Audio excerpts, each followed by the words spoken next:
Back to Iowa for the Outdoor Track and Field Championships. Wartburg, the host, that's where they want to end up, and that is how high the vaulters have to go to get there. Luke Winder enters the defending champ. He's also won twice indoors. Two Cardinals joining him. The first, Spencer LaHaye. He clears 4.65 meters, but cannot clear the next height of 4.8. Next is Dylan Kuipers. Kuipers starting with the 4.8 meter height, and he cannot clear that in 3 attempts. End of the road, but a trip to nationals nonetheless. Now it's Winder's turn. He waits till the bar reaches 5.2 meters, but mucks the first try and the second. If he doesn't make this third attempt, not even an All-American status. So here he comes, everything on the line. Yes, he knew he could, just a matter of actually doing it. From there, he makes 5.3 meters look easy on his first attempt, and he's all jacked up.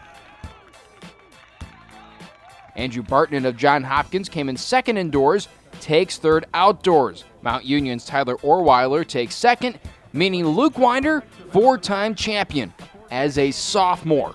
We wanted to make sure to open up a little bit higher. I mean, I didn't come here to jump 5:05 or 5:15 or something like that. I came here to obviously win, and open up at 5:20. It's a little bit risky, I guess, at a national championship, but I've done it like 4 times this year, and it's just one of those things when you jump 18-1, you can't jump at 5:20, 5:25, 5:30, 5:35. It just takes a lot out of you. So it was more energy management more than anything. It's really awesome. I've always appreciated being able to go first because I think that kind of brings the energy up for everyone else, and it's cool to see that, we're at a race to a national title or whatever as a team. So it'll be kind of cool to see how everything pans out.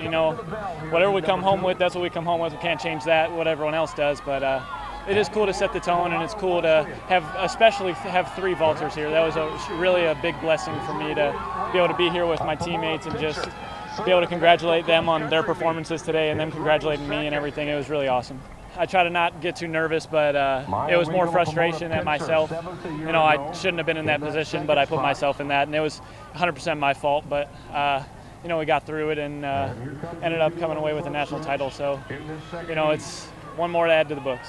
First one, I didn't finish my run. We've been kind of working on my run a little bit, trying to stay taller and bring my knees up a little bit better and have better form down the runway. And on those whenever you have a tailwind, it's a little bit tough to do that because you think you got to run fast because the wind's going to push you faster. And really all it is the wind's helping you run just as fast. You just get to relax a little bit more. And I didn't do that on those first 2. And then the last one, I just really tried to zone in on that and just finish as hard as I could and know that if I don't make this, and I don't win. Or I don't even get All-American. So, that was just one of those pressure vaults that I knew I had to get over. So I just tried to do my best to get over that. I don't ever come out here thinking that I'm going to win. I come out here with a competitive attitude to go out there and compete and try to do the best that I can because I can't control what they do, but I can control what I do. And I know if I'm on the top of my game, then it's going to be hard to beat. So that's just something that I try to do is come out here, be on the top of my game. And actually today I wasn't really on the top of my game, but for a couple vaults there I was, and that's what wins national titles is being able to just manage that and really be able to focus in on the process. But as a sophomore, having 4, it's definitely a really big blessing. And, I just look forward to other competitions down the road. To the 1,500 meter, Aaron Sabat coming in with the 4th fastest time of the field. This is just the prelims. The main event comes on Saturday. 400 meters in, Sabat is on the outside and in the middle of the pack. 1,200 meters in and pretty much status quo. Top 4 automatically qualify from each heat, plus the next 4 fastest times. And Sabat crosses 5th, but no worries, his time of 3:49.09 pushes him into the finals. To a defending national champ, Madison Renfro, in the 400-meter prelims, looking a little antsy to get going. Finally in the blocks and ready to rock and roll. Down the back stretch that includes 2 hurdles, Renfro able to cruise in with the 7th fastest time, advancing to the finals on Saturday. That despite coming in with just the 11th fastest time in the field. So well done, Miss Renfro. Second heat has Jessica Sutphin. First appearance at the national meet for the senior. And maybe not the results she had hoped for, but hey, she's a national qualifier. It was awesome, in one word. Incredibly rule book. Gotta go everything by the rules, but once you get out there, you're just like free and get to go do what you've been practicing this whole year. Oh, definitely. Something I'll never forget, and especially being a senior. It's a great way to go out. I fell in love with the 300 hurdles in high school, and way to finish it with the 400 hurdles. She's been like the leader the whole time. I'm just following her and following right in her footsteps. We're a team, and I want all the best for her, and I expect great things from her because she's amazing, so she's going to do great. Time for the steeplechase prelims. Men have 3 qualifiers, 2 of which are in Heat 1, Ethan Adelfinger and Dan O'Keefe. Guns start the race, the easiest part of the grueling 3,000-meter trek through barriers and water pits, and speaking of, O'Keefe and Adelfinger right there in the mix, 800 meters in. And ditto a little while later as well. O'Keefe and Adelfinger both looking strong halfway through. Water must be feeling awfully nice on a day that is 90 degrees. Final barrier in the home stretch, and Adelfinger right there in front of the pack. 9th fastest time among the 15 qualifiers. Unfortunately, O'Keefe is left on the outside looking in. Ken Hoffman is in Heat 2, and the senior comes up short of qualifying as well, so Adelfinger will be the lone Cardinal on Saturday. Another long race, the 10,000-meter finals. Zach Plank looks to finish among the leaders after a 4th-place finish in the fall at Cross Country Nationals. Middle of the race, Plank is just behind the lead pack, sitting in 8th place, good for All-American status, but the junior wants some more. So Plank moves up, now in 6th with 2,000 meters left. Make it 5th place. Plank still looking awfully strong despite the hot sunny conditions. And here's the winner, Ian Lemire from Wisconsin Platteville, track record of 30:21:40. Plank, meanwhile, flies in 5th, good for 14 points, giving the Cardinals a field topping 14 after day 1. Just really tapped into what we've been doing this entire season, which is, training for that part of the race where it gets hard, where it hurts. And I really just found myself being in the workouts that we do, Blackwell and 4 Lakes and that kind of stuff, and that hurts a lot more than what I was doing out there. So that really propelled me to the spot where I finished. They told us yesterday that they were going to move everything up 2 hours, and I looked at the weather, saw it was going to be hot, and luckily I've been preparing all week for this kind of weather, and started hydrating on Monday, seeing that it was going to be probably about 88 for our race. So took all the preparations I needed, didn't let it get to me in any way. Wasn't going to freak out about it, so that really took hold and made me strong for this entire race.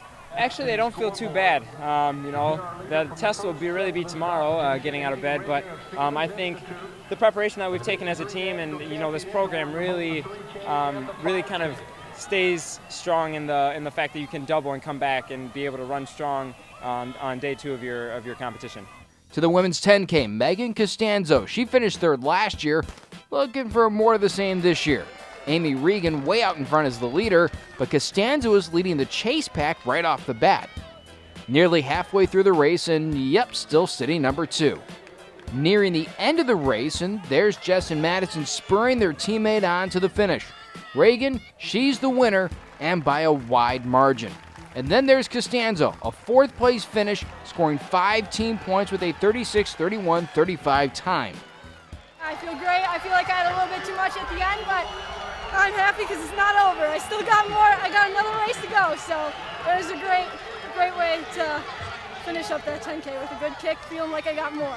I'm a seasoned 10K runner, I guess, and I felt confident in my ability to lead that pack, and I don't know, I felt good, and I wish I would have done that a little bit longer because I had so much left at the end, but it was a great pack to be in. We all worked together, and I think we all took turns really well with who's going to lead just till that last mile, and that's when it became every woman for herself, but yeah, it was good.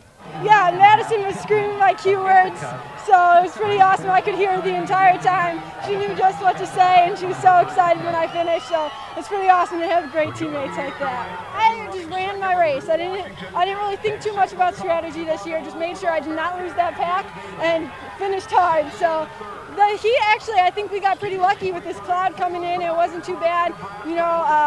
I was blessed to have my athletic trainer preparing me with wet towels, and I was completely ready for the heat, so it was awesome.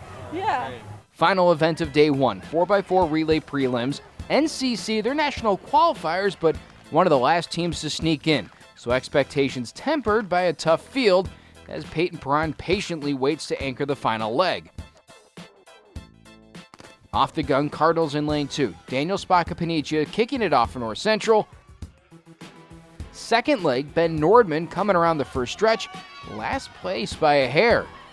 By the time Zach Kirby grabs the baton, Cards in 6th place. Time for Perron to run the final 400, and he's in 6th as well. Final 100, and Perron busts across the line in 6th. In Heat 1, top 8 advance, and there's a whole nother heat left to run. But guess what? The Cardinals look up at the board, and they're in. And they're in awe. Into the finals they go on Saturday. I was absolutely shocked. Either I kind of fell down. It was just the heat, the exhaustion. I don't know what it was, but Clark came over and said, "You guys are in." I didn't believe him. I mean, getting 6th place in the heat, and beating everyone else in the other heat. I don't know what else to say. It was no better feeling than that. It's nothing yet, but just got to get through the race, compete like we did today, and just let things happen. That's what we did today. Coming in 15th ranked. I mean, it's kind of daunting, but you can't think about rankings. Rankings don't mean anything until you come out here. I mean, everyone's a competitor. Everyone's going to compete to the best, and we were able to out-compete guys today, and that's really what we credit to. One thing that we always credit to is our past leaders and our coaches. I'm meeting the oldest guys at junior. It's kind of a weird thing, but knowing that past 2 years I was the young guy on a very old team, and I was able to learn from them and kind of try to pass it along to them, the guys on the other team, our younger guys, and we really credit to everyone's a leader. I make people do a lot of different things in practice when they're not even thinking about they're leading themselves in a way that prepare themselves for this kind of race. And you can't give any of these guys credit. 3 brand newcomers to the 4x4. You can't ask for any better. Quickly moving to day 2, 2 more prelim events, starting with Renfro again, this time in the 100-meter hurdles.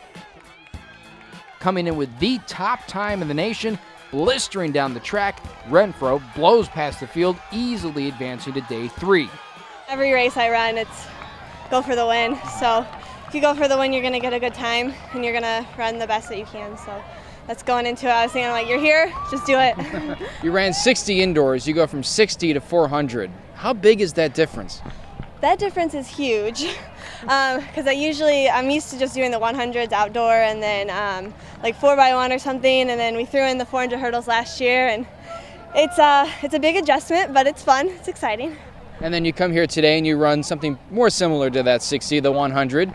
Looked like you ran pretty well. Do you feel like you ran pretty well? I felt good, felt a little high over the hurdles, so that'll just be something I had to fix tomorrow, so room for improvement. High over the hurdles? Yes. There's such a thing as going too high over the hurdles. Yeah, you want to stay low, you want to skim it. So I could feel after doing it for so long, you can tell if what you're doing wrong, and I could feel that I was high over them. So that's okay, it's got to be snappier. Megan, yesterday, awesome performance. I saw you on the railing cheering your head off. Oh, yeah. She said it helped her. How much does that camaraderie help you guys during races? It means a lot. Even just the 400 hurdles for me, I like hearing feedback, and I know Megan likes hearing feedback. She wants to know how she's doing, if she needs to go faster, which I don't give that advice. I just tell her to stay strong and go show them what you got. But it helps so much having just hearing a voice as you go around. She said you were yelling her keywords. What are her keywords? Show them you're crazy. It's we have a song we listen to before we compete together. We've been roommates last 2 nationals, so that's the song we listen to, and I told her to show them you're crazy. Finally, a second look at Sabat. This time he's in the 800-meter. Sabat with the 3rd fastest time in the field coming in. Midway through, he's just, biding his time. Time to push it down the final 100-meter. Sabat switching lanes like a Ferrari on the freeway. Nabs the 6th best qualifying time. He'll compete in 2 events on Saturday. That's it for days 1 and 2. Check back for the highlights from day 3 on NCTV 17, nctv17.com, or on NorthCentralCardinals.com.